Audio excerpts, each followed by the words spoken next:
Apakah semua pinjaman ke bank yang ada bunga itu disebutnya riba ya? Nah, itu Kata-kata ada bunganya itu loh, hati-hati. Oh, Iya. kata-kata bunganya itu ya? Itu aja. Jadi kan gini, apakah semua pinjaman di bank adalah riba? Nah, itu beda sama semua pinjaman bank yang ada bunganya. ya. Oh, Karena riba itu dari makna bahasa artinya adalah bertumbuh.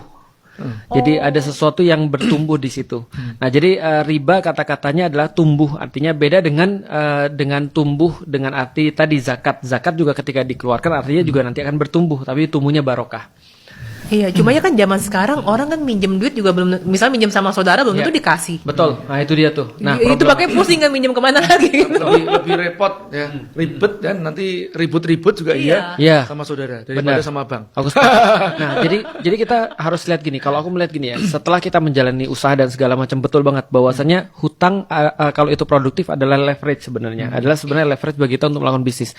Hanya saja problematikanya bukan di hutangnya sebenarnya, tapi di ribanya. Nih aku bisa kasih sedikit daripada ini ya tentang bahaya riba.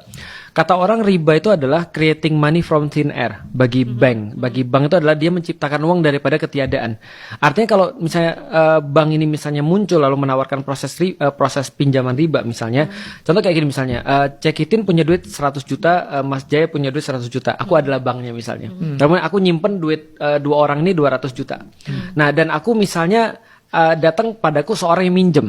Karena misalnya taruhlah aku harus nyimpen dana cadangan andaikan ada yang mau ngambil, aku kasihlah dia pinjaman 100 juta. Artinya uang di lapangan yang awalnya cuma 200 juta sekarang jadi 300 juta. Karena aku minjemin orang ini 100 juta. Jadi uang yang beredar realnya itu ada 300 juta. Karena Cekitin tetap punya 100, Mas J tetap punya 100, orang tadi punya 100. Oh, lupa, aku punya 100 juga aku simpan di bankku. Jadi 400 juta yang beredar di lapangan. Nah, artinya ketika uang yang beredar awalnya 200 juta dengan sekarang yang beredar 400 juta, supply and demand bermain dong. Artinya harga-harga pasti tambah naik. Maka para ekonom berkata bahwasanya inflasi adalah anak kandung daripada interest, daripada bunga atau riba. Artinya harga-harga pasti akan naik. Nah, ini menyusahkan banyak sekali orang. Belum lagi kita bahas tentang debt trap, belum lagi kita bahas tentang zero sum game dan segala macam. Bahwasanya ketika ada orang yang untung di satu titik itu merugikan orang yang lain. Jadi sistem ekonomi itu akan bergantung pada seseorang yang rugi. Harus ada yang rugi, harus ada yang ditarik, harus ada yang foreclosure dan segala macamnya. Nah, ini adalah jeleknya sistem riba sebenarnya.